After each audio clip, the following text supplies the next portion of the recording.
Welcome, and thank you for joining us for today's webinar, 7 Digital Strategies that Pep Boys is using to beat your dealership. My name is Eliana Raggio, and I'll be your moderator today. And today's webinar is being presented by DealerOn. And for anyone who isn't familiar with DealerOn, well, we're an award-winning website development company and digital agency, and we're best known for our search engine optimization, our best-in-class customer service, and our award-winning websites. At NADA, DealerOn received the Best in Show Award for website design from Dealer Marketing Magazine. DealerOn was named the top-rated website provider by Driving Sales in 2012 and 2013, and oh boy, DealerOn customers have been winners of the Digital Dealer Website Excellence Awards, highly coveted overall winner 5 times in a row. That's just crazy. DealerOn is the only website company that can claim that. DealerOn is so committed to lead conversion, optimization, and customer service that we're the only company in the industry to offer a money-back lead guarantee program. So does your website company guarantee you leads? Well, then maybe you should check us out at DealerOn.com. And we have a great show in store for you today. We're very pleased to have Jeff Clark as our presenter today. Jeff Clark is the Executive Vice President of Business Development at DealerOn.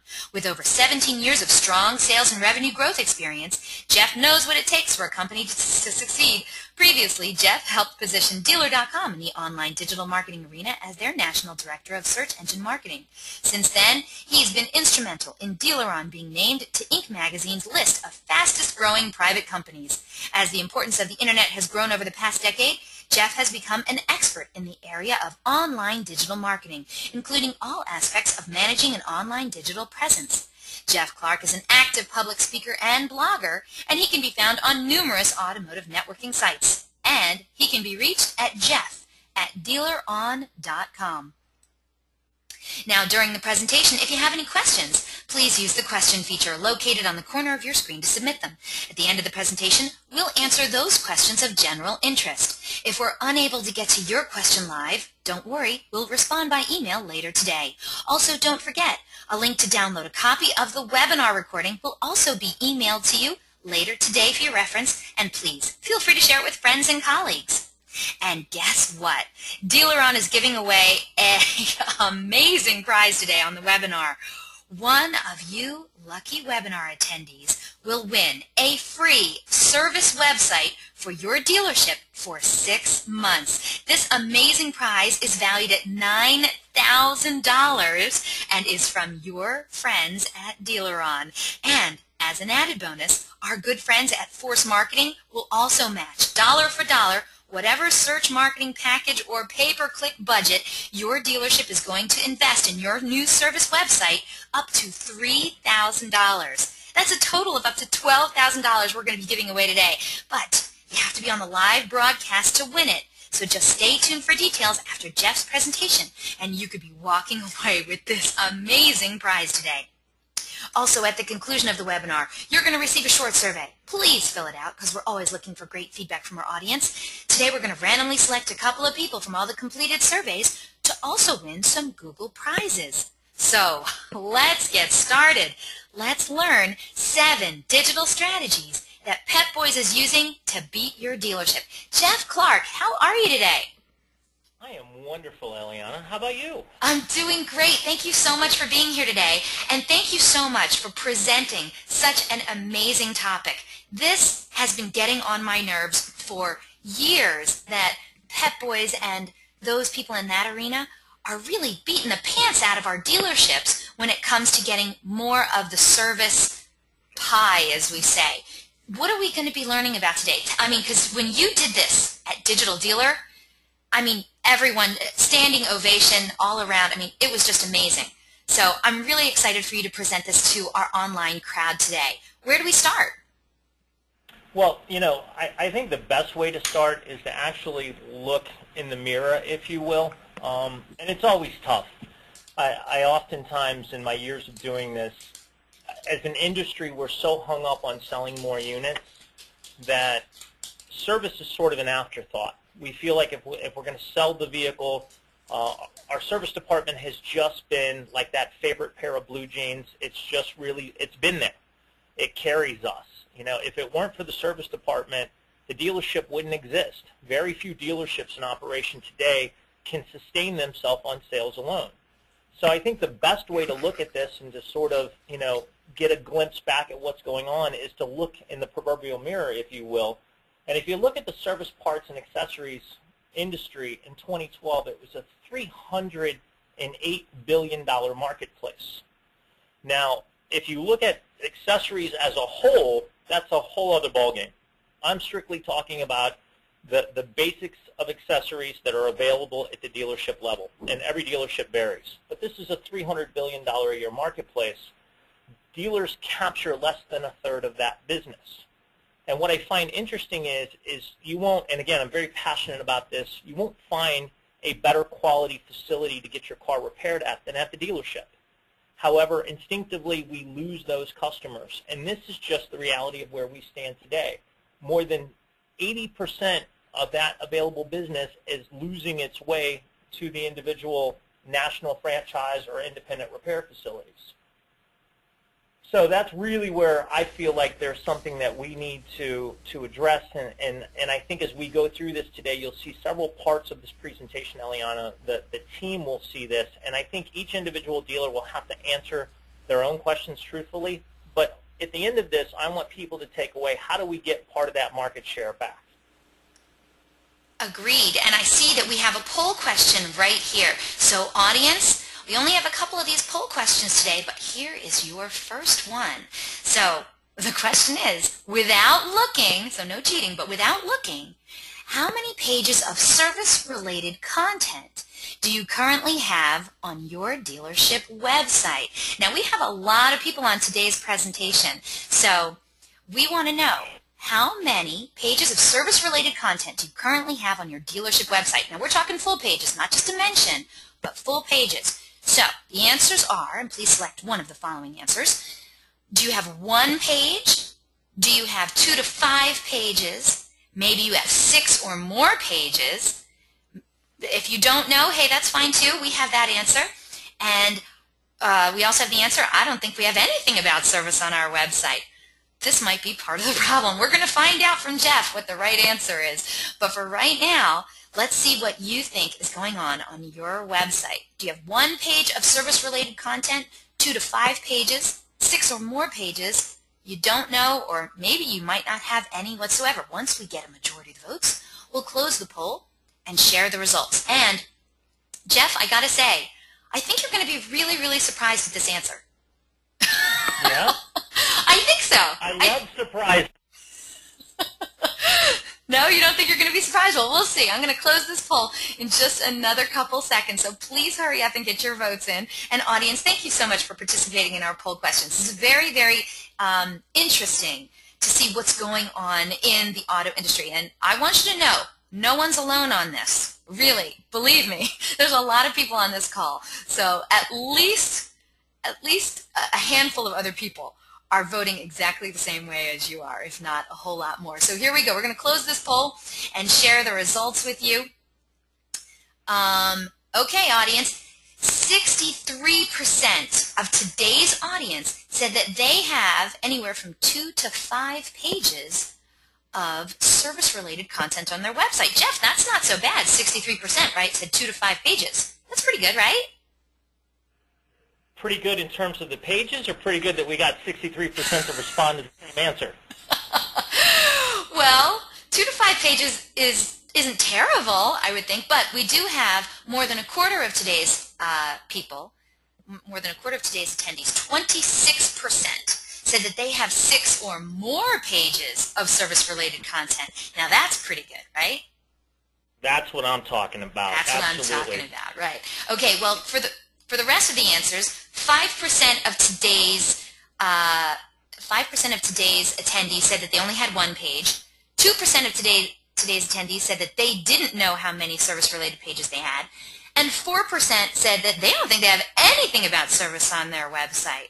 So do you have anything else to add to that? That was very interesting, don't you think? Yeah, I think it's very interesting, and I think it's very telling. Again, as an industry guy and having done this for a very long time, we're all passionate about selling things. However, we tend to forget sometimes, because we're so busy selling, that service, again, becomes a bit of an afterthought. Now, I know there's some service directors on here that are saying, Jeff, we live it every day. It's not as if, though, we feel service is an afterthought. Service is a primary focus of what I do. However, I'm a creature of study. I like to stand around, I like to watch, and I like to observe.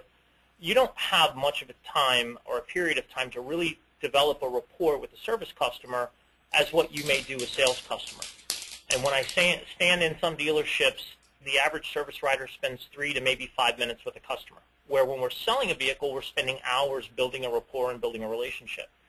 And that's a wonderful thing, because we hope that carries on. However, our digital presence doesn't echo what it is that we're presenting from a retail perspective, and here's why. More than 50% of a dealership's profit comes out of fixed operations. Now, I tend to think this number's a little bit low. Depends on your brand, but some dealerships, some brands, that number is even higher. But if you look at the average website content today, less than 3% on average of a dealership, an existing franchise car dealership website, is dedicated to parts and service. Yet it accounts for more than half of the revenue. Everything else is cluttered with new cars, used cars, lease a car, about us, see our reviews, see our fleet department, see our collision department, see our other locations, see our videos, see our banners, see our newspaper ads. We're telling people all these other things, yet the very thing that they most oftentimes are looking for us is buried within the website. Again, less than 3% of that. And to me, that's a little alarming. Here's what's more alarming. If you look at the actual landscape today, Americans are actually keeping their cars longer, right? Why is that? There's a couple of reasons for that. One, obviously due to the economy. There was a lot of uncertainty over the last few years, regardless of your affiliations or beliefs, regardless of how you look and how you treat vehicles, right? It just is what is going on. The economy wasn't quite what it used to be. So what happens? Banks slow up lending, right? It's harder to get people bought. There's not as many incentives to get people into vehicles. And last but not least, another inherent problem we have is what? Cars are being built better today than ever before, right? The quality of the vehicles that are produced in America today are significantly better today than what they were even just a few years ago. So Americans are keeping their cars longer. I'm sure we have a plethora of Honda and Toyota and Nissan dealers and Ford dealers and Chevy dealers and Lexus dealers that are a part of this call. It's not uncommon today to see cars with 200, 250,000 miles on them, and they're running like a top, right? Some of these more so than others. So what happens is we have less of an opportunity to sell some of these vehicles, but we have a greater opportunity to actually service these vehicles. And I think this is very telling. And I'm anxious. It should be sometime in the next couple of months when RL Polk will release its 2012 and 2013 numbers. Moreover, Google fixed op searches are up more than 400% in the last 5 years alone. So if you look back to 2007, roughly 120,000 searches per day were being done on Google for automotive-related services. However, today, fast forward to 2012, even though we're talking a year ago, we're 620,000 searches a day. More than 4x of an increase of people going to Google and saying, brake job, tire rotation, new tires, mufflers, replacement battery, wipers, 30,000-mile service. And that's a very telling thing.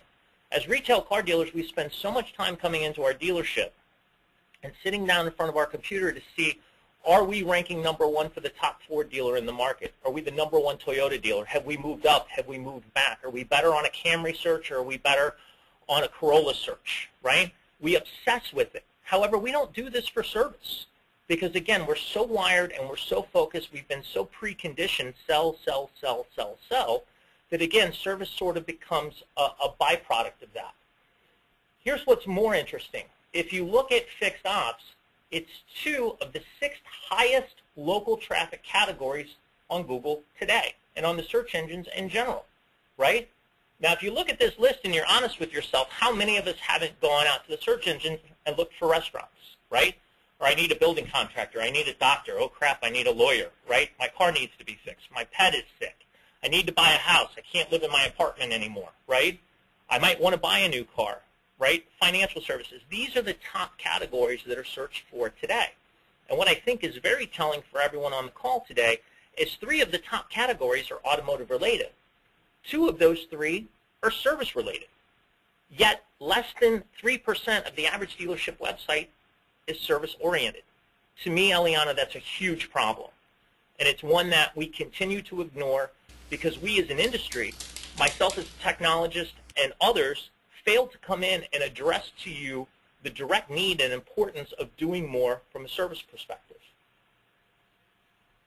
Now, this is something that I find quite entertaining. And give me just a second. I'm going to escape because I want you guys to see this.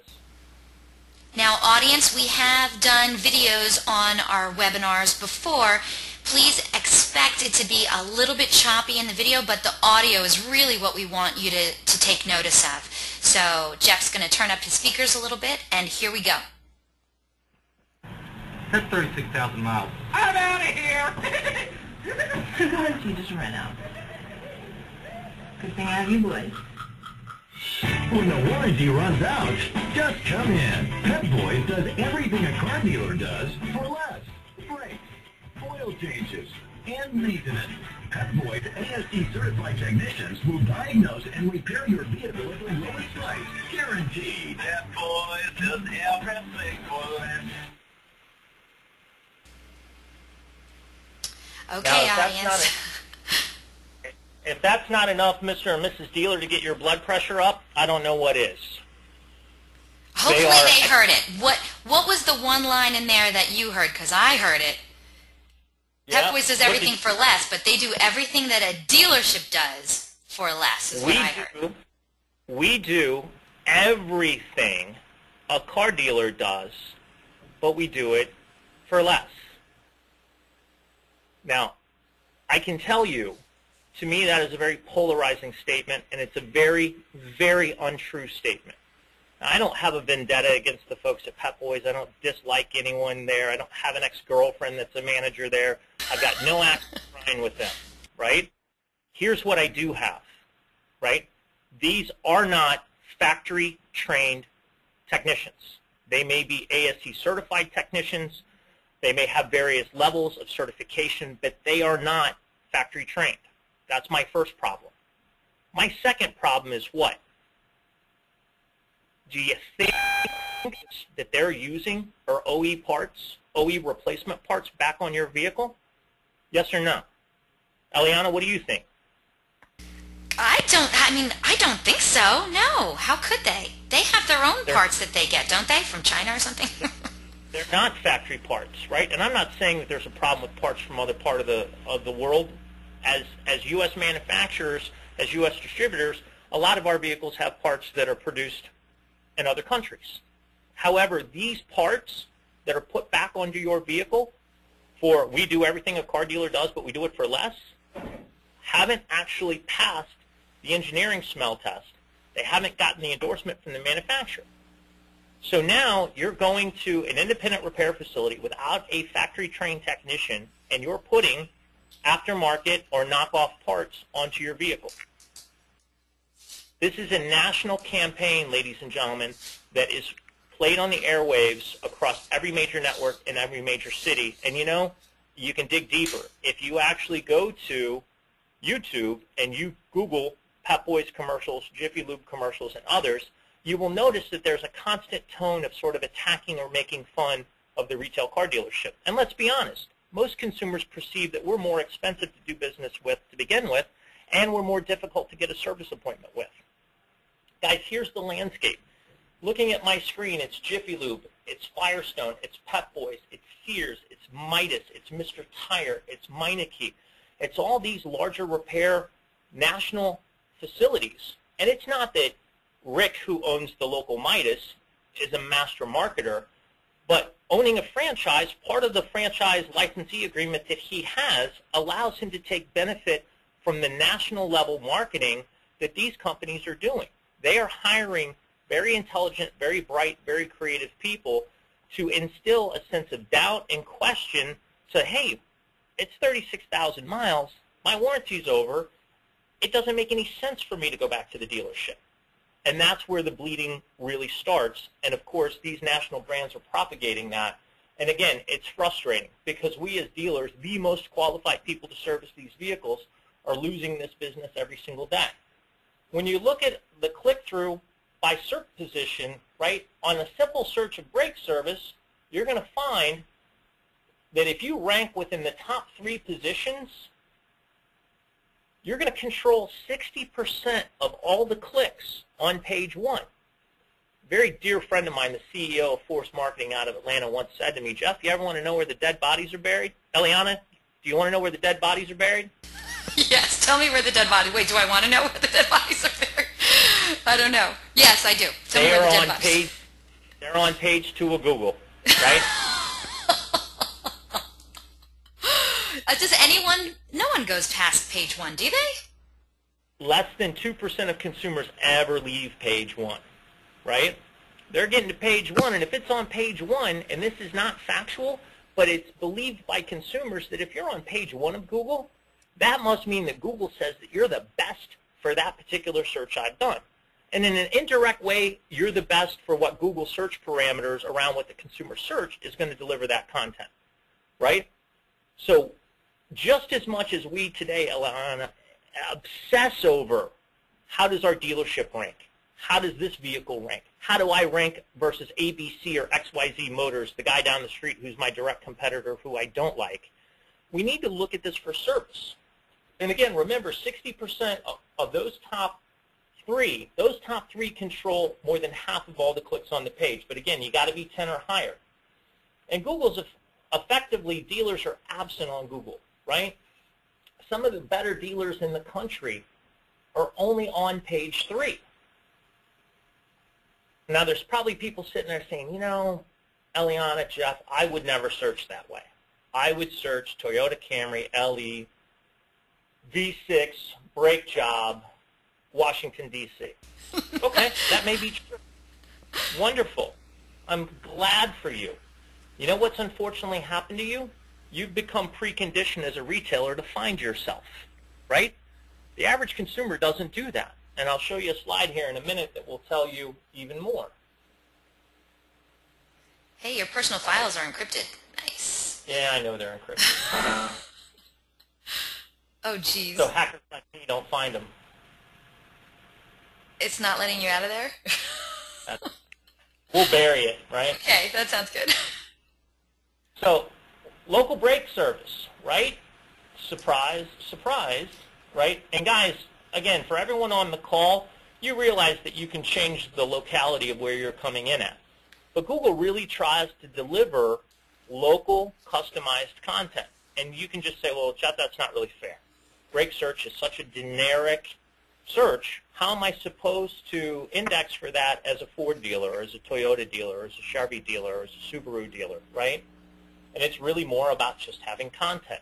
There are zero dealers above the fold for this search. And we've done this in multiple cities. I'm not just picking on Minneapolis. I've done this search for New York, LA, Plano, Texas, Dallas, Houston, you name it. Oil change. Again, surprise, surprise, you do the oil change, it's zeroed in on where you're coming from. Here's those top results, right? Pep Boys, Jiffy Lube, 0 dealers above the fold. Car battery replacement. Care to take a guess? You got it. 0 dealers, right? And guys, you can search your local marketplace. You can do these searches and try to see how well you do come up. Look for Toyota battery replacement. Look for the things that you feel your customers will search and see how well you stack up. If you look at Google SERP percentages for the national brands versus dealers, here's how they stack up. The vast majority belong to Firestone, followed by Jiffy Lubes, Pep Boys, Midas, and then here we are as the retail franchise car dealership. Less than 5% of the search engine ranking positions for fixed ops today on Google belong to franchise car dealers. And again, it's a direct result of what? Of having less than 3% of your website be dedicated to service. How we doing, Eliana? We doing good so far? We're doing great, and I'm agreeing with everything that you're saying. I don't think that dealers are picking the right keywords in order to get that service SERP results. Well, it's not just keywords, it's content to support the keywords. Right. Customers want to understand deeper, and we can't rank for these things unless we really have that content. Here's something that I found interesting, right? So you hear varied arguments on how long a sales cycle is from the time a consumer first submits a lead until the time that the car is actually burning gas, right? I hear things from less than 30 days, 30 to 45 days, 45 to 60 days. Depends on the expert you listen to and where they're sourcing their information from. But what, again, you find interesting is that it's at least a few weeks, if not a month and a half to 2 months. And I think we can all agree upon that. However, here's what's really alarming. Turnaround from research to purchase, fixed operations, 70% same day. 70% of the people that do that search secure that service in the same physical 24 hours that they do that search. But again, we're preconditioned to submit a lead, we'll send you an auto response, we'll follow up with you, we'll send you a list of vehicles, we'll send you the first email response, the second email response, we'll give you a phone call. We have all these systems in place to help us move more cars. We don't have anything in place to react to this because we're not being found. We're not being found because we have no content. We have no content, we have no substance. We have no substance, Google doesn't reveal us as an option to the consumer. And hundreds of millions of dollars, not to mention tens of millions of dollars, arguably and more in sales, not just fixed ops sales, but actual unit sales are lost because that customer isn't in our service department getting their vehicle repaired. They're down at Pep Boys. Well, you can't see my inventory. You can't see that cool F-150 I've got out front of my dealership if you're down at Pep Boys getting your car serviced. And it's a tremendous loss. People say, well, Jeff, that seems interesting to me. You know what? If your foot hurts, you go to the doctor. If your back hurts, you go to the doctor. If it hurts bad enough, you try to get a same-day appointment. It's no different with your vehicle. If your brakes are squeaking, the car's shaking, it's smoking, you think the wheels are going to fall off of it, it's imperative that you get that vehicle repaired, and the turnaround is extremely quick, right? 70% same day. So one of the quotes I'm going to show you, and I don't know how many people follow the news wires and look at things. There was a press release about these folks yesterday. But Mr. Jim Keys, God bless him, back in 2008, the CEO of Blockbuster, uttered the following quote: "Neither Redbox nor Netflix are even on the radar screen in terms of competition." Hey, Eliana, where's Blockbuster today? From what I read on HuffPost, they officially died yesterday. Officially, their date of death was November 6, 2013. They are no more. After structuring and restructuring, and I think about this because I'm just old enough. I still have the plastic laminated Blockbuster card, right?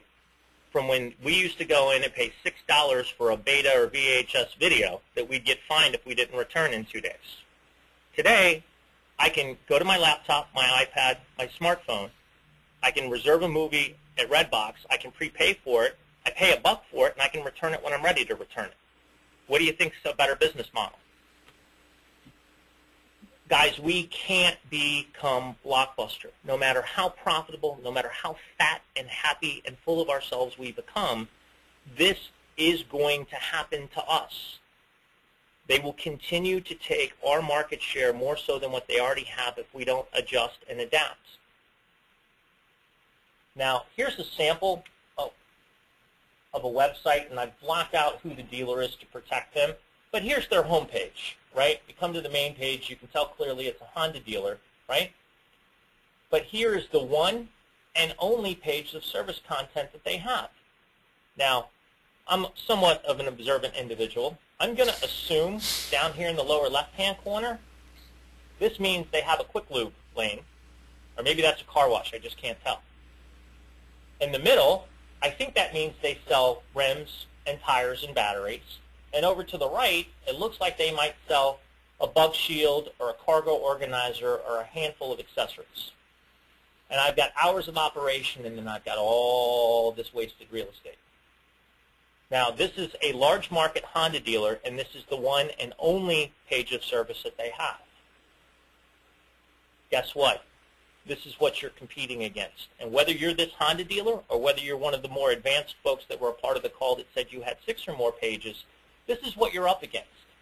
You're up against an aesthetically pleasing, engaging, multi-point navigational website that talks all about service.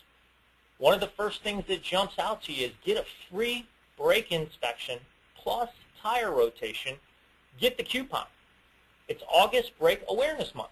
Stop in for savings, right? What do you have here? You have a scheduler. You've got another free thing. You've got another discount, right? You've got specials. You've got a catalog. You've got a prepackaged special, right? So what you see is a dramatic difference. And again, be the consumer for a second. You have it in your head that, well, these guys do everything cars dealers do, and they do it for less.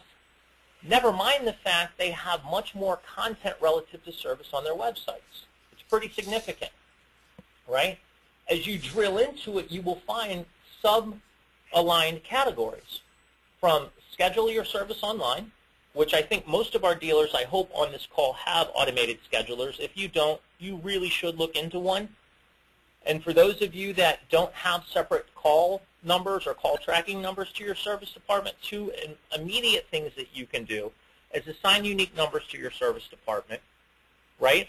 If you have a quick lube or a quick service, point that out, right? Maybe assign a unique number there and make sure that you have schedulers. It's going to make your life easier. And ultimately, you have additional categories of information as well as you have what down here? You have a tire configurator. The #1 point of abandonment, according to one of the largest manufacturers of vehicles here in the United States, is the point of a consumer needing tires. If you can get a customer to buy tires from your dealership, they will stay 3 times longer and spend almost 4 times as much money if you merely get 4 pieces of rubber on that vehicle.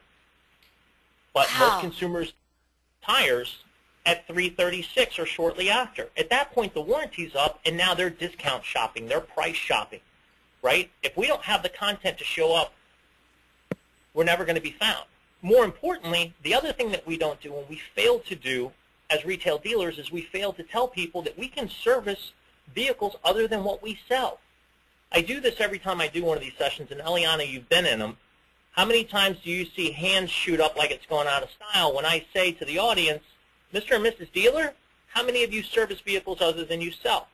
Almost every hand in the room goes up. Almost everyone.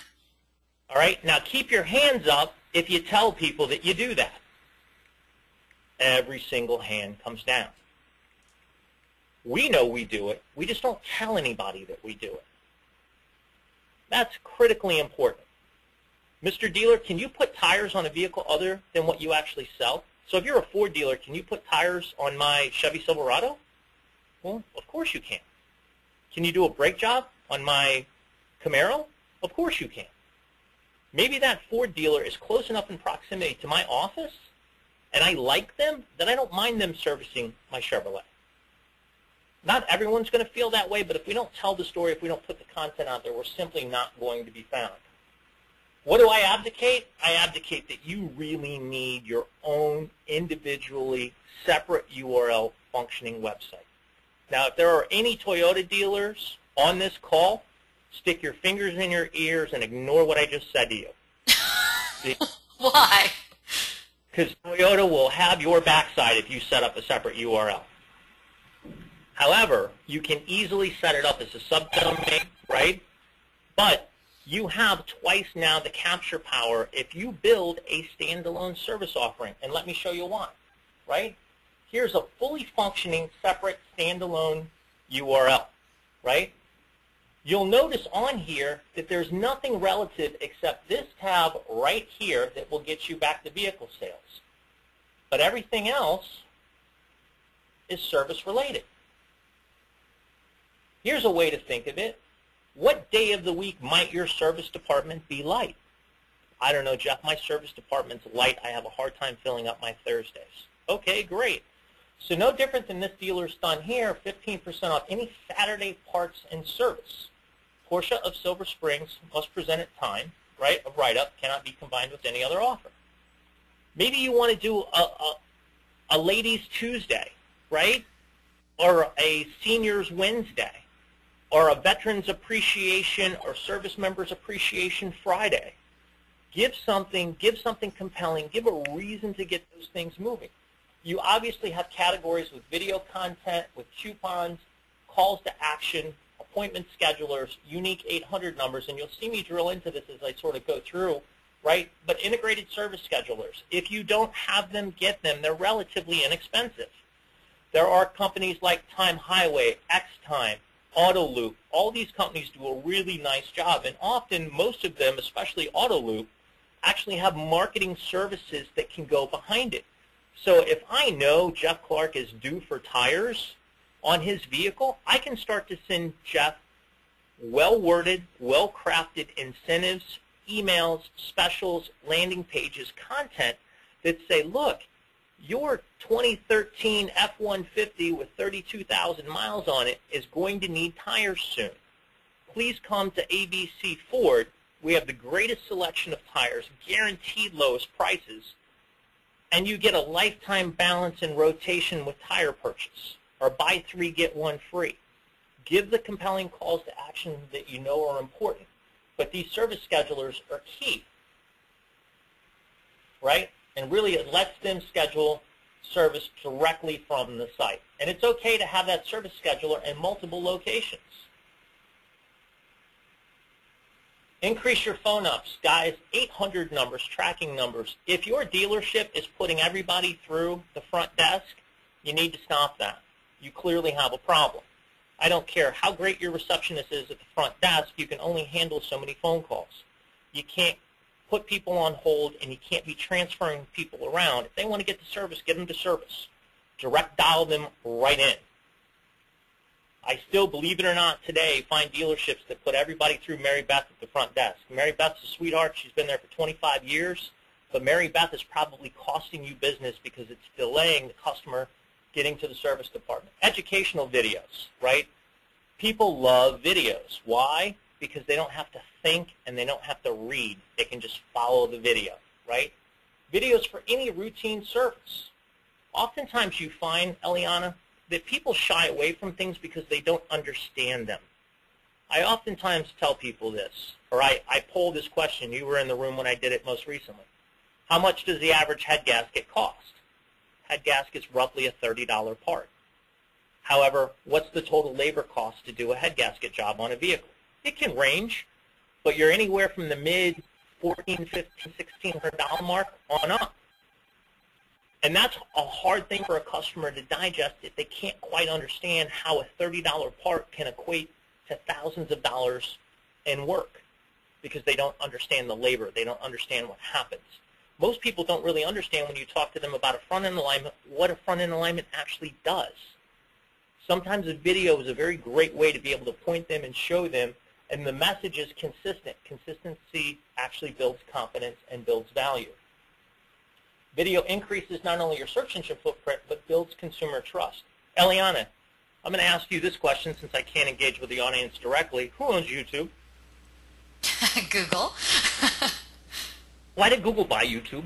Because they're smart. Because Get an argument out of me on that one. They're very smart. They're very smart. Those are some smart people working over there at Google.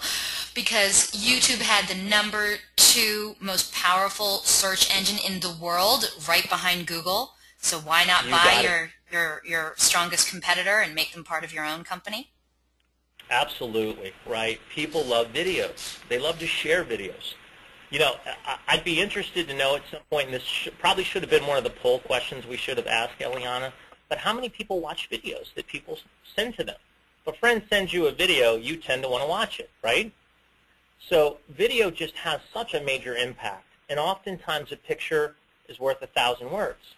Well, if you believe that scenario, I believe a video is worth 10,000 words because it can show things and it can explain things in a way that allows the consumer to maintain their integrity, even though they may not understand what you're talking about from a mechanical perspective. But it really does make a huge difference, and oftentimes it's something that that consumer can share with someone, a family member, a loved one, to say, hey, do you know anything about this? And what should I do? What would you recommend, right? For any routine service. Now, there are companies out there today that take this, Eliana, a layer even deeper. And they're actually showing what it means to do a transmission service. What is a transmission? How does it work? When someone says I need a transmission service, what does that entail? What if I need a rebuilt transmission, right? So it'll actually graphically break down and show the customer the components, the complexity, and the time, and it better helps the consumer get their arms around, okay, well, no wonder this costs $3,000 or $4,200, right? Because now there's a greater and deeper level of understanding. So not only do you need them for all routine components, but the more specialized components are available, and depending upon your customer base, can have an immense amount of value, right? So Ford dealers, I don't think it's any secret. I love the brand. But one of the things that I give Ford a lot of credit for is Ford, along with Toyota, are two of the more forward-thinking manufacturers out there today that actually help their dealers with service-related content. So if you're on this call and you own a Ford franchise or you own a Toyota franchise, you really are ahead of the curve as compared to most of the manufacturers today, at least from what we see, because they're not only putting national campaigns out there, they're putting branded faces and messaging behind that say, you know what, here's a YouTube, and for those of you that want to see more of this, again, you got to love YouTube. You can go to YouTube and look at the Ford commercials, and they didn't change their oil. Bad brake pads, worn out tires. Well, you change your socks, why wouldn't you change your oil? And these simple sort of dirty jobs, Mike Rowe type analogies sort of cement themselves with people and think, you know, it really is just as simple as, you know, changing my socks. It really is just as simple. I'm sorry, we've got a temporary downtime there as it cycles through, so fear not, the screen will reappear for us. But one of the things that you need to know is that they're doing a lot, right? Sorry. That's okay. You know what? We're going to take this opportunity to do that poll question if you're ready, Jeff. Yep, go right ahead. Okay, here we go. Audience, we're going to launch this poll question. Look on your screen. We want to know, do you currently have service-related coupons on your website? Please select one of the following answers. Is it yes, we do? How about we have them, but they're out of date? We used to? I'm not sure, or definitely not. Service-related coupons on your website. Once we get a majority of the votes, we'll close the poll and share the results.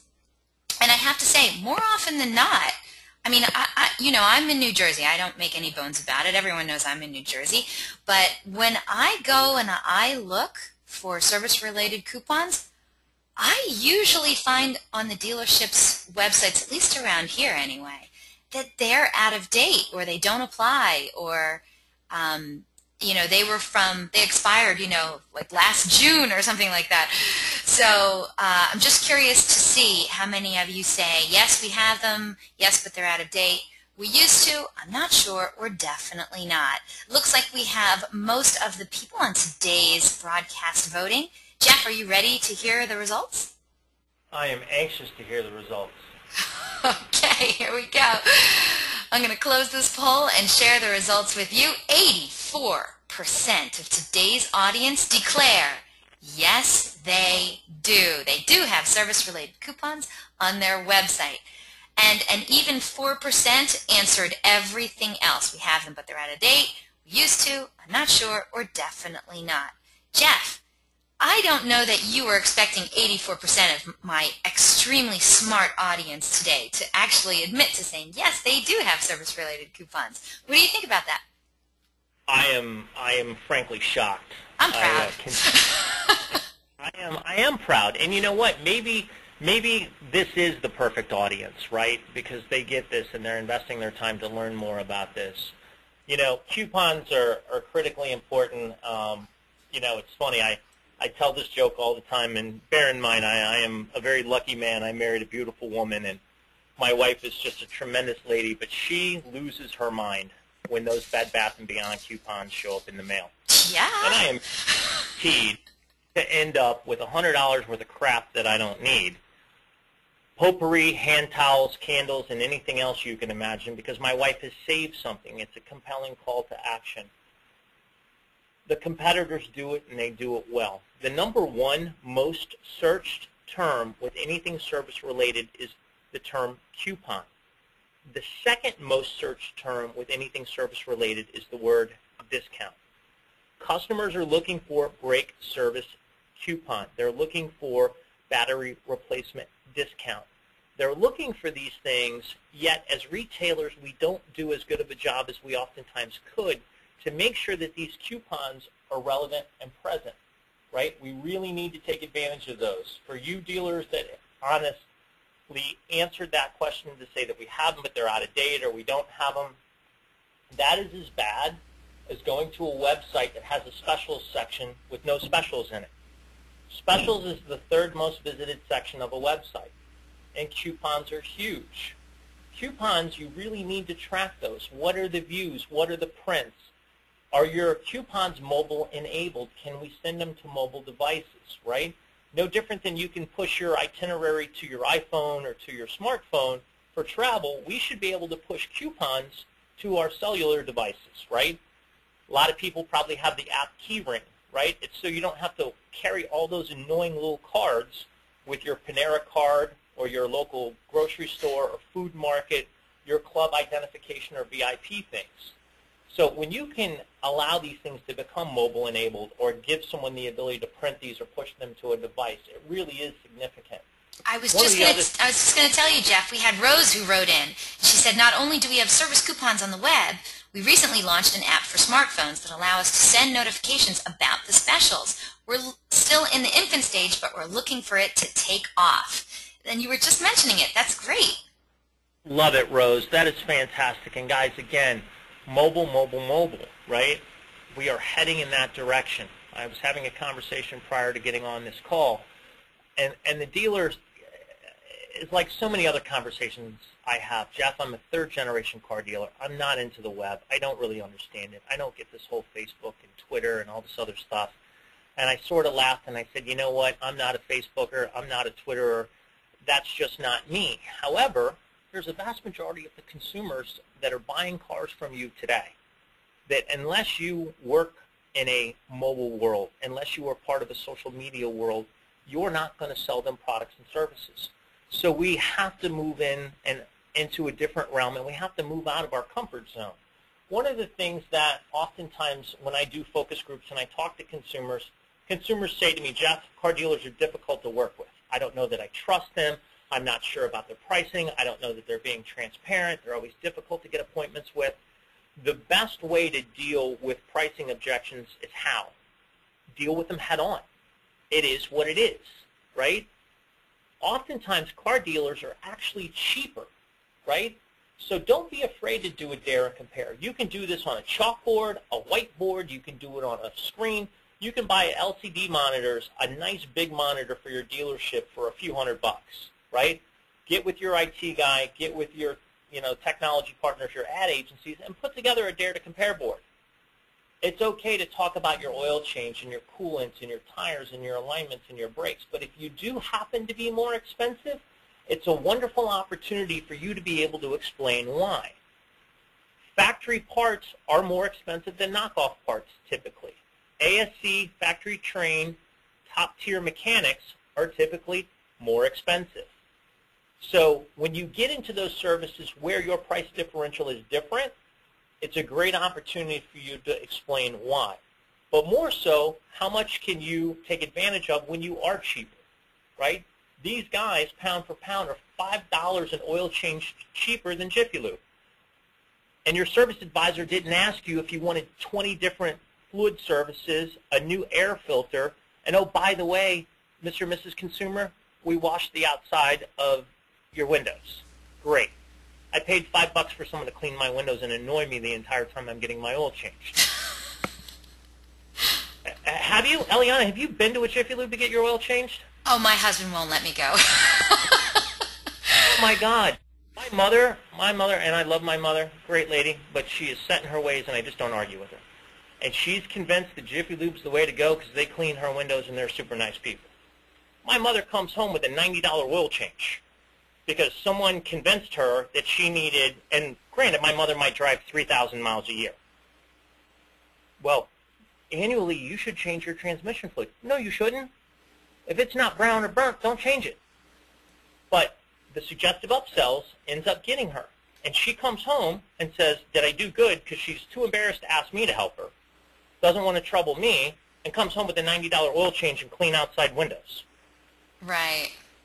It's okay to talk about these things. It's okay to address these things, right? Don't be afraid, if you are more expensive, to explain why you're more expensive. Well, I feel like Progressive does this, right? Progressive Auto Insurance. They do that. Sure do. Absolutely they do. It's worked for them. And by the way, Tracy wrote in, she says, we have a Dare to Compare board and it works great. And she has 3 exclamation marks, Tracy. And she says, clients are amazed that they can get it done for less at our dealership. Thank you very much, Tracy. Right, and you know, Tracy, thank you for writing that in. And you know why? It's a better experience. Some of the showrooms that you folks have, and I know there's some owners on the phone here, right? You have put a lot of blood, sweat, effort, time, tears, and a ton of money into building these magnificent dealerships with these beautiful service areas. And you've got coffee and bagels and scones and transportation. Your car's getting service. As a consumer, you feel good because you know you're getting the best service. Moreover, that Dare to Compare board has validated to you that not only are you using factory mechanics and factory parts, but you're getting factory quality service, and it's backed by the dealership. And more importantly, that customer is captive at your dealership until that service is completed, where we have the opportunity to upsell them warranties and other services, make them a part of our mailer or VIP program, include them into our rewards program, offer them a VIP treatment. You know, hey, by the way, come by this Saturday. We're going to have a monster truck and a baseball dunk and cotton candy and whatever. The automotive community is very near and dear to me. I grew up in it, right? And it's a lot of fun being in a dealership and being around a dealership, right? People want to have a wonderful experience. Buying a car, no matter how nerve-wracking, is an exciting time. But servicing it and caring for it and letting people know that their investment is being protected is huge. And one of the best ways to do that is by actually having dedicated staff pages, right? Carrie's the service director, right? Her hometown's Chesapeake, Virginia. Her hobbies, right, are photography and her family. And her favorite quote is, why failure is an event and success is a process. But here's who I'm most impressed by, right? So Brian Culp, he's a master Honda technician, including natural gas certification, and ASE Master Tech. His Honda experience spans 33 years with the same dealership in his hometown. Now, I don't know about you, but that's the guy I want turning a wrench on my Honda. Pep Boys can't do that. Jiffy Lube can't do that. Midas can't do that. My father, God rest his soul, took his Chevy Impala to the same car dealership with the same mechanic for as long as I could possibly remember, and nobody touched that car but him. There was a time when there was loyalty. Loyalty's long gone over price and convenience. But we can bring that back if we align technology to mirror the message of what has made us a dealership that has been able to keep a guy like Brian Culp for 33 years. Staff pages are key, right? So much so that he gets into his favorite car is a Triumph TR6. I'd love to know how many people remember that car and what a great car that was. So you know you're working with a car guy. You know you're working with someone who has a passion for automobiles, right? If you don't like something, change it. If you can't change it, change the way you think about it. So now you know a little bit about these people, their history, where they went to school, if they have kids, what their hobbies are. There's a connection. Again, it's very difficult to make a connection with your service customers sometimes because we spend on average of 3 to 5 minutes with them. What a great way to build a rapport and to build a relationship. Once your site actually starts to work, start driving traffic to it. At the point that you've got something that people want to engage, now it's okay to start spending money. By the way, one of my personal favorite vehicles. I'd have to get rid of my wife and kids and a few other things to even come close to affording this, but you sort of get the passion, right? Whether you're an old motorhead, an old Mopar guy, whatever your affiliation, affinity, and love for a vehicle is, you really want to start to drive traffic to that website. Now, you heard me talk about this earlier, Eliana, and I'm going to stress this. Ladies and gentlemen, 55% of all service-related searches that are done on the web today are unbranded. Well, Jeff, that sort of shoots holes in that theory, doesn't it? Right? Remember me saying earlier, well, I would search Toyota Camry LE V6 Washington, D.C. brake service. Okay, great. That is a portion of the buying public. However, more than half don't. Why? Because we want the path of least resistance to get where we want to go. So without pay-per-click, without paid advertising, you might get 5% of that market share. When you do paid search for fixed operations, send your keywords to a service-related website. And for instance, right, segment these out. Your paid search provider, whether you're with Force, whether you're with Haystack, whether you're with Dealer.com, no matter who you are, should be able to segment these and break them apart. So you've got your service keywords, you've got your vehicle keywords, but your geography is different. Service customers aren't going to go very far for service. However, a vehicle customer will go much further if they think they can save a buck. And don't be afraid to go after the competition. Directly go after Jiffy Lube in your market, Midas, NTB, Meineke, Mr. Tire, right? Make sure that you have trackability to your coupon prints, your redemptions. With redemptions, make sure your coupons have opcodes in them. Track your appointments, track your phone calls. And my advice, really only run your service campaigns no more than an hour prior to your service department opening and no more than an hour after your service department closes, right? You can run them 24/7, 365, but we find that service is really relative to when the dealership is in operation. That's entirely your choice. But work with your paid search provider and talk to them. Try to get a good understanding and a good scope of what kind of traffic you're getting and how. And again, remember, some keywords are just going to be very expensive for you to go after. And again, in separating the service campaigns from sales, it's always important, right? So right here, you see a search, service my 2012 Honda Odyssey. Is there any uncertainty to the intent of that search? Are we vague? Are we somehow unclear on what this search is? Eliana, does this search seem pretty clear-cut to you? It sounds like you want to service your 2012 Honda Odyssey. That's right, right? Make sure that you drive that customer to a service-related page. Instead, what's happened here is we've now driven them into inventory, and we're trying to sell them a vehicle. We didn't ask you to sell us a vehicle. We asked you to do what? We asked you to service it. Listen to your customers. This is a very common mistake that happens every single day. If you were a dealer on this call right now and you were paying for service and sales, I want you to do this search. And I will guarantee you, at least 10 of you on this call right now, this is happening to. I guarantee it. And you didn't know about it. You didn't know about it because your service provider was so interested in making sure that you got traffic and you got clicks and you got visibility. And again, we're preconditioned to do what, Eliana? Sell cars. The worst thing you can do is alienate a customer and not listen to them. If I've got a 2012 Odyssey and I want it serviced, I'm probably not looking to get a new Odyssey. If I got a 2006 Odyssey, I get the logic. I can understand it. But make sure that you're doing this and doing this properly. Samples of various ads that you can do, right? So, radiator flush Ann Arbor. This is what I would consider to be a good localized ad. You've got the URL, right? You've got the name of the business. Get the lowest prices in town, brand name tires, visit us today. You got a store locator. You got a tire search, rims and tires, and contact us. This is what I would consider a great local ad.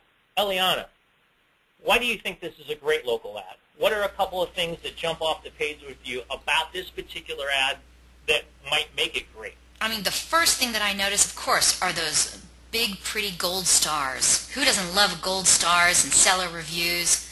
I don't buy anything nowadays without reading consumer reviews. And then the next thing, of course, is the phone number. Right. Phone numbers, reviews, locations. Again, Google loves reviews. Reviews are key. We want to have reviews available so customers hear from others what a wonderful experience it is. Make sure that you're doing those things, right? And again, reviews are key, directions. And right up top here, you see that nice, beautiful ad. Local extensions make ads locally relevant. Most of the folks on the call today are part of a dealer group. However, each store runs independently and each store is interested in its own success. But if I'm an owner of a dealer group, I want the general public to know that I have stores in multiple locations. More importantly, I want that evident when it comes to service because, again, why? Because I service cars other than what I sell. So there's a dealer group right around the corner from my office that also has 2 facilities within relatively close distance to my home. But it makes more sense for me to service my vehicle near where I work because they can work on my vehicle while I'm at the office. However, if I didn't know that, I don't know that I would go out of my way to try to figure that out. So make sure that you show that those local relevancies are inherent because we're all part of a bigger group. In this particular case, it's an AT&T wireless, but it could be the same with a dealer group or dealership, right? And these local ads have 4 times the ad space. You have an increased click-through rate on an average of 10%, which is unheard of. You've got a rich ad format that really engages users. And again, you can dynamically associate relevant businesses' addresses with your ads. So again, you can deliver content. You get those lovely markers on the map. This is more impressive to see because these are all the different places, in this particular case, that in Mountain View, California, home of Google, no less, that I can actually have my vehicle checked for smog compliancy. That's important. Again, be willing to show what you have, right? And again, that expansion reveals those multiple locations. We're wrapping this up here shortly, but service-optimized PPC landing pages, if you're going to create specialty service campaigns, especially with coming into the fall, right? As you come into the fall, you have college students going back to school. Depending on what part of the country you're in, it's more relevant to talk to people about making sure that their vehicles are winterized.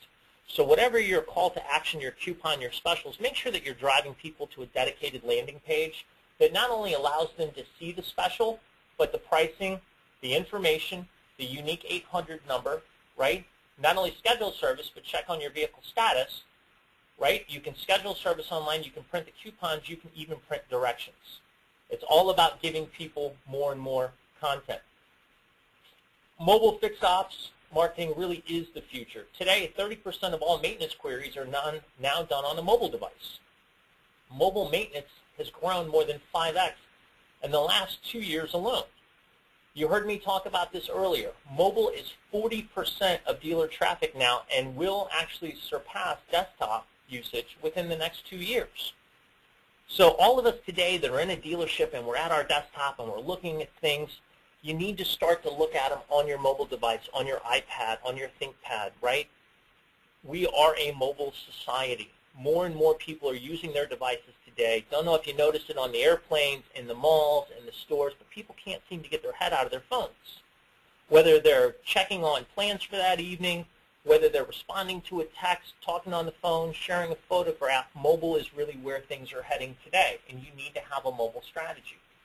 Here's another important thing for you. Mobile usage dramatically outpaces mobile ad spend, and it's a huge opportunity. And let me show you. For all the dealer principals and all the GMs on the phone, you'll recognize this, right? Here's print potential, yet here's what we spend, right? We way overspend on print. And I'm not an anti-print guy. Please, for any of you that are on here and say, oh, it's just trash in traditional media. Not at all. Every Sunday I have my cup of coffee and my Washington Post up until my 4-year-old tornado comes ripping through the house. But that's that one little moment of time I have to sit down and enjoy reading the newspaper.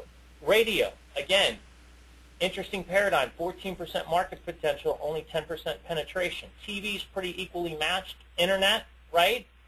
Internet's still behind a little bit, right? But look at mobile. Here's the market opportunity. Here's what we're spending as dealers. There's a $20 billion market opportunity, and we're spending 3% in a market that can support 12% of our ad spend. Mobile's growing. More people are using it. Queries are up. It's doubling. It's going to surpass desktop, yet we're only scratching the surface on what we're spending on ad spend. So for those of you that struggle what to figure out with those ad dollars you have, right? Not saying direct mail doesn't work. I'm not saying that a lot of other channels don't work. Depends on your partner, depends on your message, and depends on how well you execute. But if you know that there's that much market opportunity, you owe it to yourself and you owe it to your dealership to look to see if mobile might be the right strategy for you. Mobile service ads really outrank all organic. Don't know how many people knew that, but you know what? Mobile acts differently than a desktop. And again, if you're not sure about these things, I'm sure your ad agency, I'm sure your digital ad agency can sit down and talk with you on how to develop mobile strategies. Because again, this is a whole new arena for us. If you had any idea of the amount of money, time, and effort Google is putting into mobile phones, it's unreal. And those of you that watch closely, whether you're an Android user or an iPhone user, there's a war going on between Google and Apple. They've never liked each other. They're never going to like each other. And they're battling to produce better and better products. Click-to-call and call-only formats, right? Oftentimes when people are using their mobile device, what are they doing? Eliana, what are people most oftentimes doing when they're on their mobile phone? You mean other than calling mom? Other than right? Other than calling mom, your wife, your husband, your kids, your brother, your sister, your boss, what are most people doing? They're looking something up, maybe? They're driving a car. Oh, they're driving a car. Yeah, they're not supposed to be doing that, but yeah. They're not. Right? But if they need a number, what's the best way to deliver it to them? Give them a click-to-call in a call-only format. If you got somebody on the phone driving a car, the last thing you want them to do is reaching for a pen and piece of paper to write down a phone number. So enable your ads to be call-only format. So you can simply click a button and get connected right in. Make sense? I love click-to-call. Make sure that you opt. I'm sorry? I was just going to say I love click-to-call. I will actually go past somebody's listing if they don't have click-to-call to get to the one that does have the click-to-call. So much easier, right? Oh my gosh. Never mind the fact that it goes into your phone book and you can easily return that call later. And really, you can optimize your mobile site phone numbers, and your mobile presence can be different from your desktop presence. I still, to this day, run into dealers that think that they want their mobile device to look very similar to what their actual home website on a desktop looks, right? You really need to make it a little bit easier. And here's something interesting for folks, right? So use phone numbers and icons, right? So prime example, here's Toyota Carlsbad, here's their phone number. All right? So follow along with me. What's this? That's a phone. You can click the call. What's this? You can get directions, right? What's this? You can send an email. But when you look at the actual usage and adoption, 70% of people opt to dial the phone number. So as much as what we're advancing, we're still behind the curve from an end-user perspective. But you're going to see a paradigm shift where people are going to click the call, get directions, or email, right? Make sure that you measure your results on everything that you do. Quick example here, right? 206 service appointments, 234 additional coupon prints from having a service-related website. Why? Because you have more content, specials, calls to action, videos, written content, right? It's a deeper, more enriching, better user experience. What kind of results are possible? Again, any number of things can happen. 4,000 plus unique visitors, 248 phone calls, 106 coupon prints. Make sure you know what your service department offering is doing for you. As we recap this, and I know we're just a couple of minutes over and I want to give time for questions here, one of the things that I always want to encourage people to do, even if you're not at the stage of going out and building a standalone service site, if you can make a commitment to yourself to every month add a new page of content to your service component, you're heading in the right direction. Add some tire content, add some oil change content, add whatever the value proposition is, add it. Talk to your vendors, talk to your suppliers. They oftentimes have content that they will give you. Talk to your digital agency, your GM, your parts managers, your service managers. It's no secret that even today, these internal departments within dealerships aren't necessarily set up to play well with each other. Parts looks out for parts, service looks out for service, sales looks out for sales, F&I looks out for F&I. We have to come together to make sure that the customer is being serviced so we all benefit. Really look at the 7 takeaway steps here. Look at an integrated service schedule. Look at educational videos. UnityWorks Media, AutoNet TV. These companies do a very nice job in providing service-specific content and brand-specific content. If I'm a Ford dealer, I really don't want a Chevy on my website, right? I want to show my Ford being serviced. I want to show a Dodge Ram being serviced. So there are brand-specific service videos that exist. Make sure that you're providing coupons, specials, and special offers. Again, 3rd most visited section of a website. If you don't have a staff page, start to build one. Take pictures of your folks. Learn a little bit about them. Let them give you a little blurb that tells a little bit about who they are and what they enjoy doing. Make sure that their ASE certification, their years of experience, all those things are noted. Look at paid search marketing for fixed ops. If you haven't done it, you really need to explore it and choose for your dealership and your market, your propensity of your market, what you want to go after and what you want to measure. Make sure that you mobilize your service content. Make sure that what you're doing on your website, regardless of who your provider is getting to your mobile device and that people can see it. Last, but certainly not least, make sure that you measure your results. So many people say, "Yeah, Jeff, we put a lot of money in it and we just didn't see the return." Really? Show me. Well, you know, my service manager doesn't think he's had as much service appointments as what he used to have. Okay, does he think or does he know? Have you pulled the numbers? Have you looked at your average RO? Have you looked at additional upsells? Have you looked at what did you do to market to the service turndown customer, right? Meaning that that customer that you recommended a 50,000-mile service to that turned it down, did you send them a coupon and an explanation of what a 50,000-mile service actually did and give them a chance to reconsider? Have you marketed to them? Are you sending out content saying, "Mr. Clark, according to our records, we believe that you're going to be due for tires soon. The great thing about Clark Motors is that we guarantee the lowest prices on tires. Free shuttle service, free internet, free Wi-Fi, free scones, right? Free Starbucks coffee, Dunkin' Donuts, whatever the case may be." Make sure that those results are measured because that's the only way you're truly going to know how much better you're doing today. And that's all I got, Eliana. Geez, Jeff, I have to say, out of those 7 strategies, I feel like they were all so strong and so good that even if a dealership just does one of those 7, that they're going to see a dramatic result. But we have some great questions from the audience for you, so when you're ready, you let me know. Are you ready? I'm ready. Fire away. Okay, audience, if you have questions for Jeff, now's a great time to go and send them on in. So send those in. We're going to get to those in just a second, but it is that time. If you missed it at the beginning of the webinar, well, I announced that DealerOn is giving away a fabulous prize today on the webinar. One of you lucky webinar attendees is going to be winning a free service website for your dealership for 6 whole months. This amazing prize is valued at $9,000, and yes, it is from your friends at DealerOn.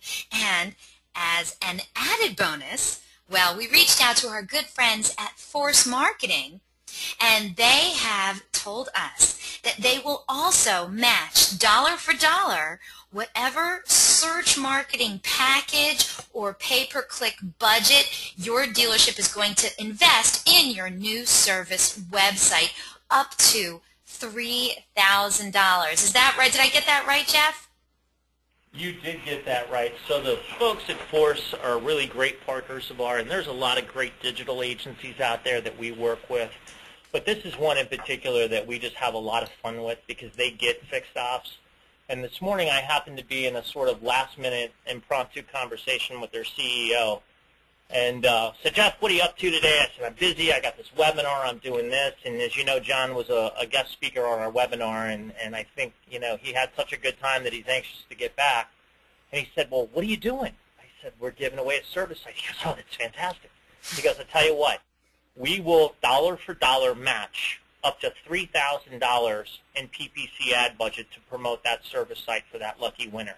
So not only are we going to do a beautiful, new, responsive, custom-designed service website for you, Mr. and Mrs. Dealer, at no cost, we're going to cover $3,000 of your ad spend for you and really just help you promote it, help you get it out there, and sort of teach you what we've been teaching for the last couple of years, which is really the value of focusing on fixed ops. And I couldn't be happier to have the partnership with John and his team, and I just think it's amazing. So they're going to match dollar for dollar up to $3,000. So that says to me you got $6,000 of an ad spend, $3,000 of which we're going to cover, plus we've paid for the website, and you are going to do more business. So I'm super excited for this giveaway. I think, Eliana, if I'm not mistaken, this is the largest monetary giveaway we've ever done in the history of the DealerOn webinar series. It's actually, we did have one that was a little bit higher, but this one's pretty close. This is pretty close. And I'm so excited for whomever is going to win this. It's a total of up to $12,000. So audience, to be as fair as possible, you know, usually we ask a question, but we literally are putting names in a hat, and we're going to be drawing a name right now. So good luck, everyone. And the winner is Mark Kleiss. I hope I'm saying that right. Mark Kleiss. He's the service manager from Ed Martin Toyota. So congratulations, Mark. You are the winner of 6-month service website from your friends at DealerOn and an amazing package, a pay-per-click budget from Force Marketing up to $3,000. Congratulations, Mark Kleiss of Ed Martin Toyota. Okay, well that was exciting. I'm sweating bullets over here. Okay. Congratulations, Mark. Hey, Mark, you should go into your GM's office and get a raise before you tell him. Mark, I'm so excited to see how this works out for you and your service department. So hopefully we'll get an update on that in another few months. But right now, Jeff, we have some great questions from our audience. So are you ready? Sure. I am ready. Okay. Our first question comes to you from Christine. And Christine says, for dealerships that adopt your best practices regarding service and parts, what is the general uptick in revenue? That's a perfectly logical question to ask, Christine. So, Jeff, people follow these 7 amazing tips that you just gave them. What do you think the average service department could see in an uptick? And, you know, if you could, put it on that nice picture with you and your contact information. Sure. I'll be happy to. There you go. So, Christine, great question. What we have found is the dealers that actually implement not even every practice, but the vast majority of practices that we share that we know to be successful, see anywhere from a 15 to 21% increase in the total number of ROs generated at the dealership. So the best way to calculate that is to take the low number, right? I always take the low number. I'd rather under-promise and over-deliver. Take a 15% increase in the total number of ROs and then look at your average dollar amount for an RO and then calculate accordingly. So if your dealership does, let's call it 600 ROs a week times 4 weeks, or if you do 300 ROs a week, whatever that equation is based on the size of your dealership, and then look at your average RO amount. That'll give you a baseline, and then that will equate out. Make sense? Yeah. Christine, hopefully that makes sense to you too? I don't know. She didn't write in, but hopefully she'll write in soon. Christine, I hope that helped you out. If you have a follow-up question, please don't hesitate to write back on in. Our next question comes to us from Rose. And Rose says, do you think professional videos add more credibility than amateur ones? The latter, of course, is much more cost-effective. So when it comes to videos, Jeff, what do you prefer? You know, when it comes to the actual service video itself, I strongly recommend the professional videos, and they are actually relatively inexpensive. And it's easy for me to say because I'm not the one writing the check at the dealership, right?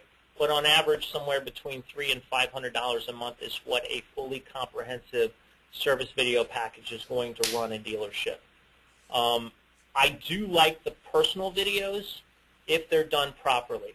I can tell you I've seen some horrid ones where there has been inappropriate language or activity in the background that someone didn't edit or catch. I think testimonials are absolutely and should always be homegrown, right? So if you've been able to fix someone's service issue and they're willing to give you a service testimonial, you don't want to edit it and make it look professional. You want to make it look genuine and real. So when it comes to actually explaining front-end alignments or brake jobs or the importance, I strongly recommend the professional ones. When it comes to recommending a service department or to saying something kind about the dealership or referring that, I would prefer that those be more unique and more customized in nature.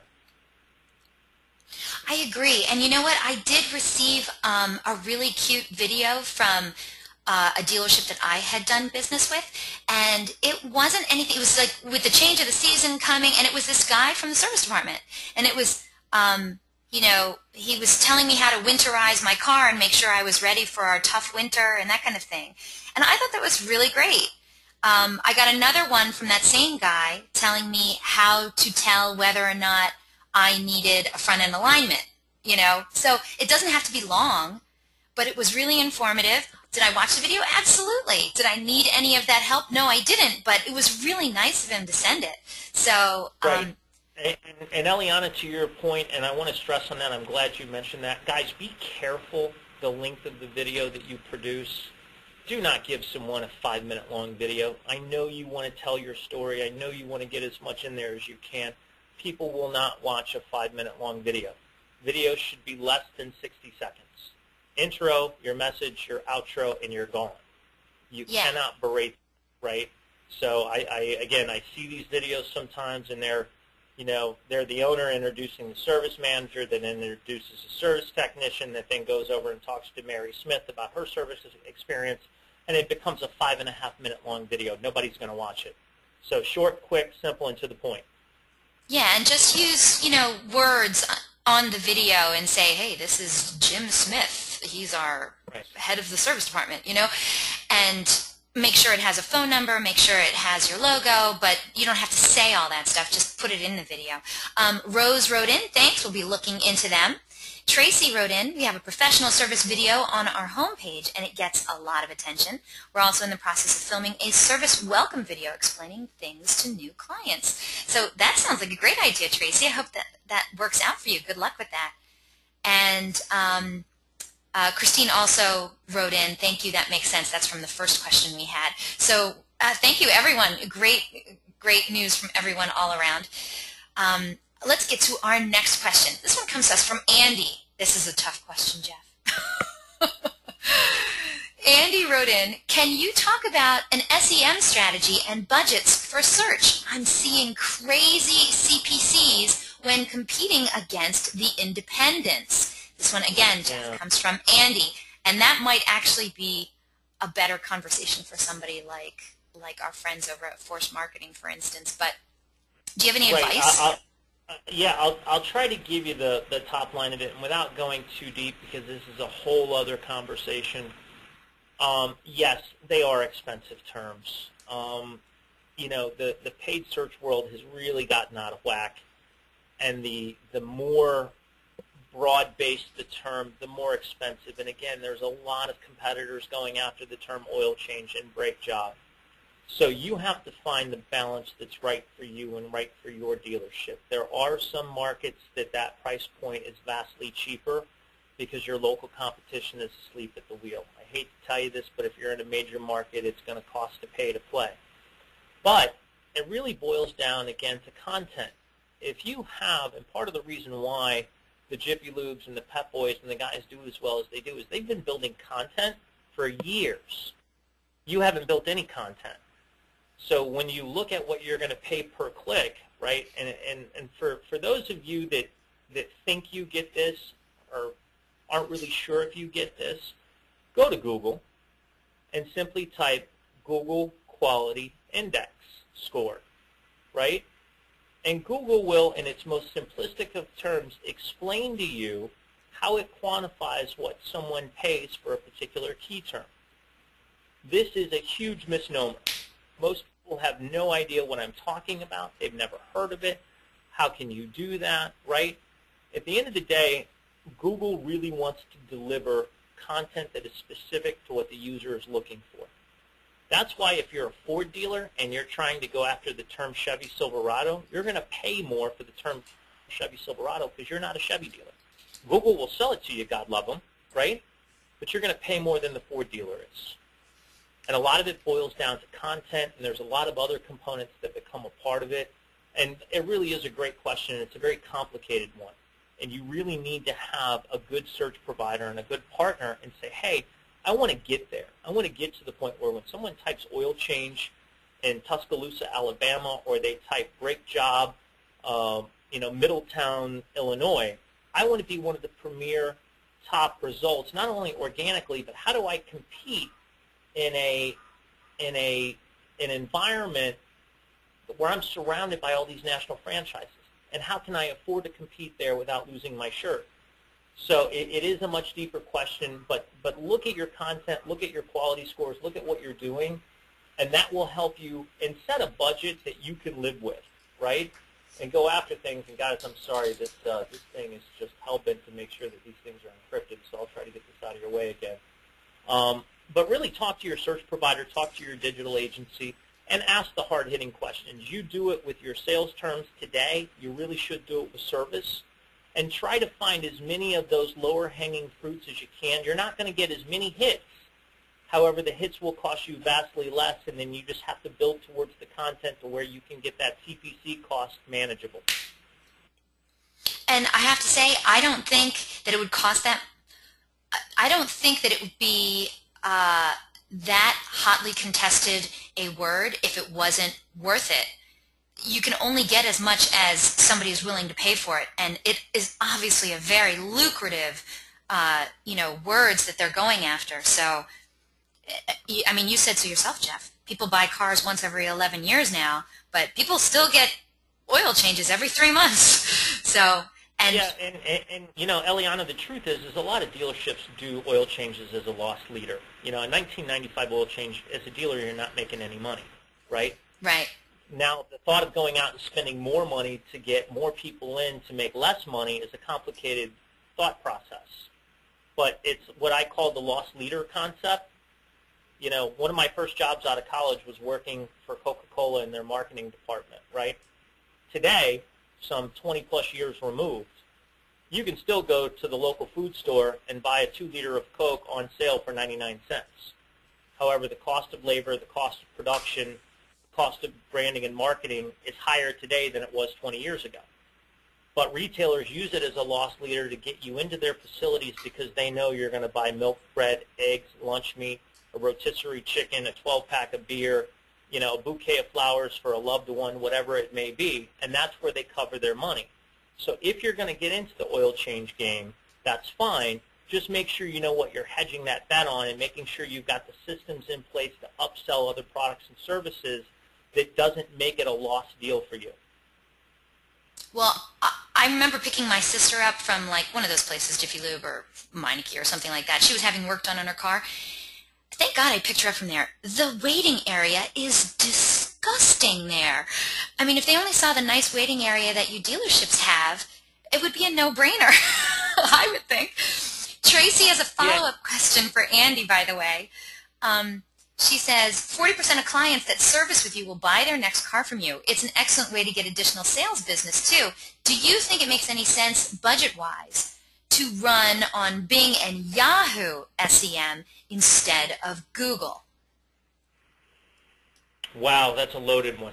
I think it makes sense to advertise anywhere where you can effectively advertise. The reality is Google's the 900-pound gorilla, right? However, there is a lot of usage still on Yahoo and on Bing. And again, I think you have to look at, back from my retail days, I look at it. You show up in a dealership, what do you want? You want the fully loaded Mac Daddy model. What can you afford? Probably a slightly used CPO vehicle. So, again, what you have to look at is how much do I have to spend? What do I want to get out of this? And then what's going to get me to that next level so I can move from that 2-year-old CPO unit into that fully loaded model. So you really just have to pick and choose what's best for you. And your search providers, your digital agencies should be able to tell you this. If your agencies can't tell you this, you need to get a new agency, right? Simple.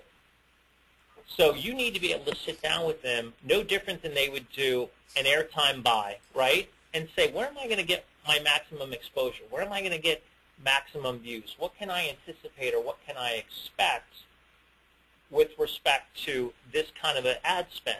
And then track that. But guys, here's the one thing that you have to do, and this is where so many of us fall short.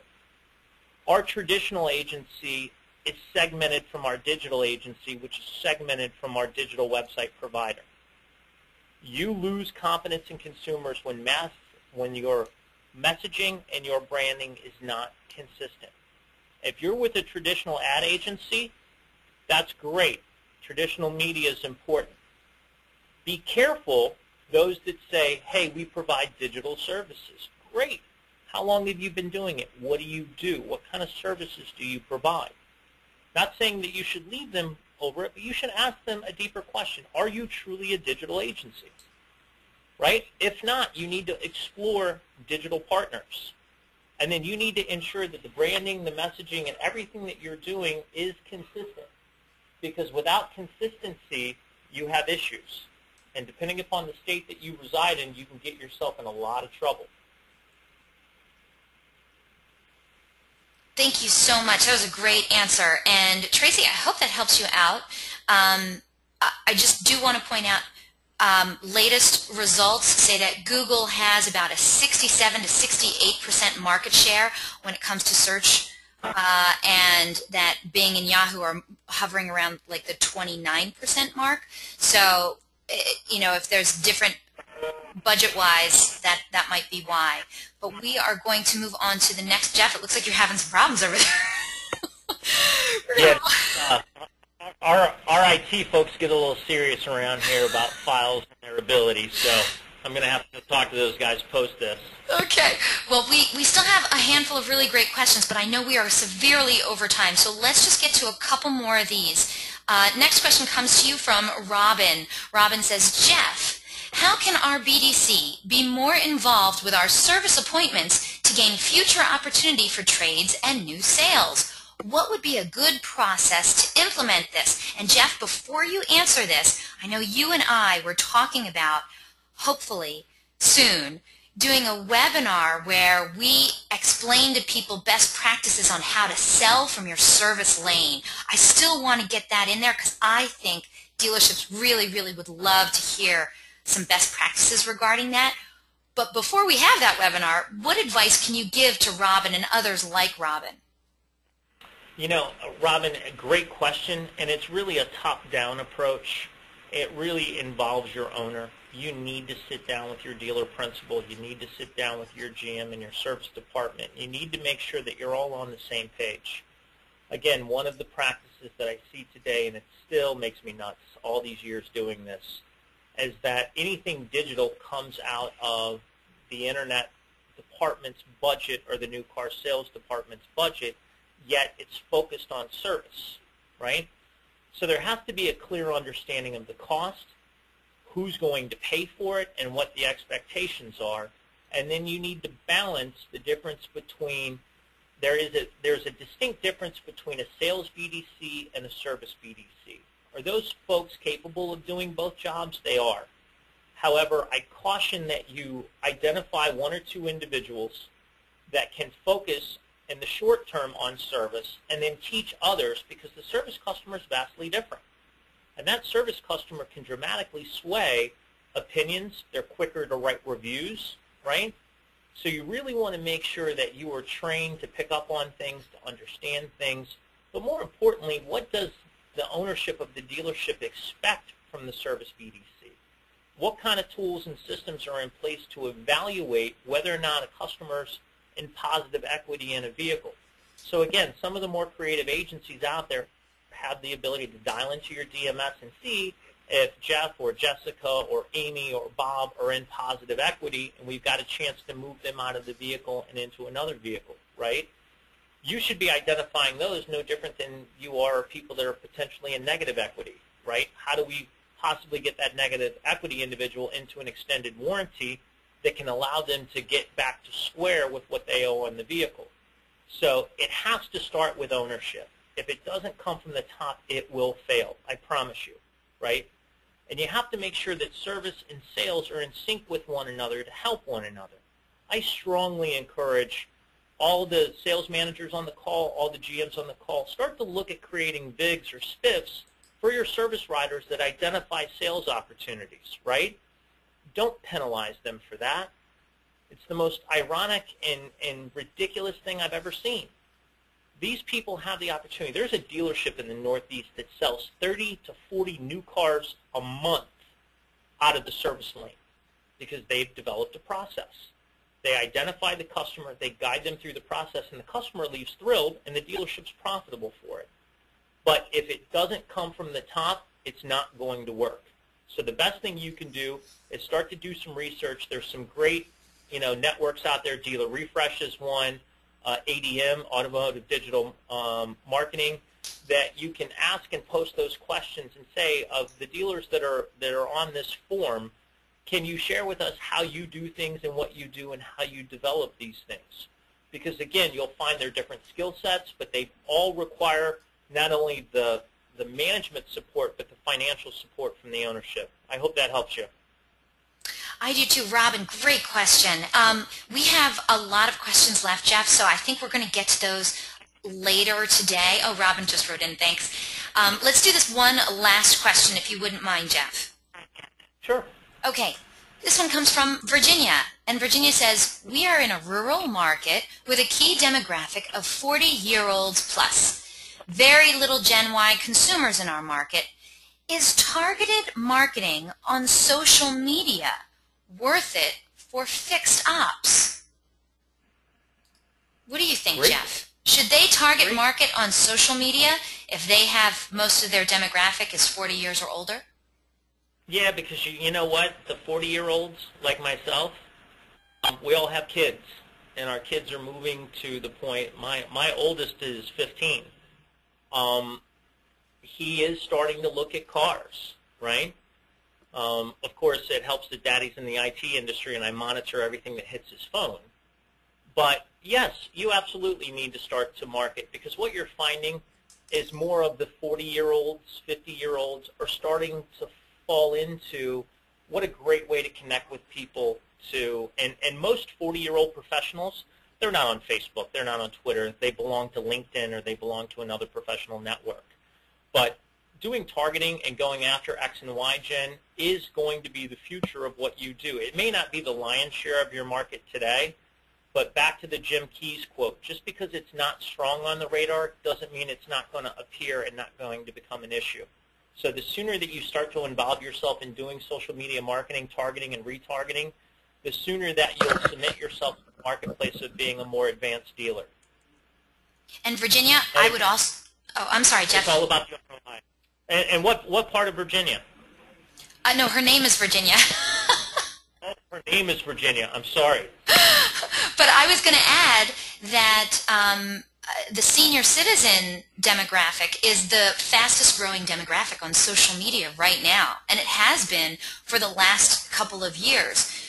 Also, then you have people, Jeff, just like you, who maybe you're a little bit older than Gen Y, but if you saw something on social media and you saw a really cool thing that you think your parents would benefit from, you would share it with them, as would I. If I knew that my mom was in the market for a car and I knew that there was some great thing that I saw on social media, I would certainly tell her, because guess what? Mom's going to ask me for my advice. So, and social media, and let me lay this disclaimer out there, be careful what you do, right? from certain congressmen to others out there that have done things and said things spur of the moment, be it Twitter, be it Facebook, be it whatever. Make sure you have filters in place. Do not just designate someone in the dealership to manage social media. Make sure there are checks and balances. Do not allow people inside the dealership to just go set up a Facebook account on behalf of the dealership. Make sure that's done through a professional agency.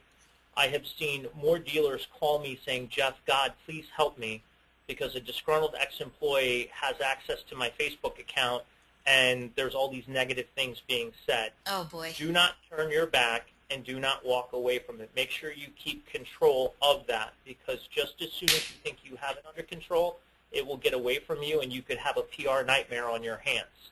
I personally do not have a Facebook account because I'm very private about my personal life. You can find out just about anything you want if you go to Google and you Google me. You look at my LinkedIn account. There are other articles and periodicals that I've written, but I'm very private about my wife and my family, and that's part of the reason that I don't do it. Never mind the fact that every once in a while I have a desire to say something that I know I shouldn't, so if I don't have that outlet, it helps me stay within control and not post something that I'll later regret posting. And I'm the exact opposite. I'm an open book. I'm all over Facebook. But, Jeff, thank you so much for that.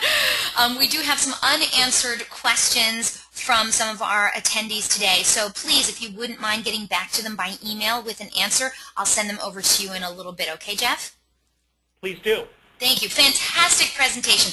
Audience, I invite you to reach out to Jeff if you have any more questions on what you think. You know, if you want some advice on what you're doing with your fixed ops, there's no one better to talk to than Jeff Clark, and he is a peach of a guy. He will definitely help out anyone who contacts him. His information is right up on the screen there, so please don't hesitate. You couldn't ask for a nicer guy who wants to help every fixed ops in the country get more of that $300 billion service pie. So thank you so much, Jeff. I'm looking forward to doing another webinar with you soon. Hopefully it won't be too far in the future. It's been a year since I had you on here. It has. And Eliana, let me say to the audience, thank you guys for taking your time. I know how precious the time is, and I hope you take away today with a little bit more of an open eye about what is possible. Just remember this. Take it step by step. If you can make one minor improvement each month, at the end of the year, you're 12 times better than what you started, right? Don't try to do it each day, but little by little make a commitment to do something and get a little bit better. You will benefit, your dealer will benefit, and most certainly the consumers that use your dealership will benefit. So with that, I will say thank you for your time. And Eliana, it's always a pleasure spending part of my day with you. The pleasure was mine. Thank you so much, Jeff. Audience, I want to remind you that a link to download a copy of today's webinar recording is going to be emailed to you later today for your reference. Hey, share it with as many people as you like, friends, colleagues, your mom, everyone. And today's webinar is also going to be posted online within 24 hours. Just go to DealerOn.com/webinars to view our upcoming webinar schedule or access any of our past webinars as well. And if you would like a copy of the slide deck, please email me directly at Eliana@DealerOn.com and let me know. Now, I'm going to warn you, it's a very, very large file, so please give me an email address that I can send it to that will accept such a large file. Also, at the conclusion of this webinar, in just a moment, you're going to receive a short survey. Please fill it out and let us know what you thought of Jeff Clark's presentation today. We're always looking for great feedback from our audience. Today we're going to randomly select a couple of people from all the completed surveys to also win some Google prizes. And invitations will be going out tomorrow for our next webinar. Jeff, can you please put that slide up? Oh, thank you so much. Our next webinar, 6 steps to overcoming the digital crisis that's killing your dealership. I know, that sounds pretty harsh, doesn't it? But it's true. There's a digital crisis, and it is slowly killing your dealership. The same problem is also the cause of a significant decline in showroom traffic across the last several years. Will your dealership still exist in 10 years? Many dealerships won't. Car shoppers now complete the majority of their shopping research online, and if a dealer fails to provide the information that car shoppers are looking for, well, those dealers are quickly eliminated from consideration for a showroom visit. So how can dealers address this digital crisis now in order to succeed in the future? Well, join Kevin Fry as he discusses 6 steps that will ensure your dealership's future survival. In this eye-opening 1-hour presentation, you're going to learn exactly how online car shoppers are shopping, which website tools not only build value for your customers, but also give you the best sales opportunities, and how to best address new car buy shopper behavior and ensure that your dealership is the one that shoppers choose to visit. This session will also feature real-life examples and video from some of your favorite movies in an engaging format that will keep you entertained and give you a list of actionable items that you can implement immediately to begin improving now. So if you're interested in securing your dealership's future survival, then this is a webinar you just can't afford to miss. It's going to be another fabulous presentation by your friends at DealerOn. And don't forget, DealerOn's weekly webinars are held every Thursday, 12 noon Eastern, 9 a.m. Pacific. We have some awesome webinar subjects planned to end out 2013, but if you have any questions, comments, or suggestions regarding these webinars and our topics, feel free to contact me directly. Again, my name is Eliana Raggio, and I love hearing from you. And I'm on all the automotive social networks, plus Facebook, Twitter, LinkedIn, and Google+. So track me down online or email me at eliana@dealeron.com. Thank you all so very much for spending this time with us today. And boy, I hope to see you all in a future webinar in our continuing education series. Have yourselves a good one.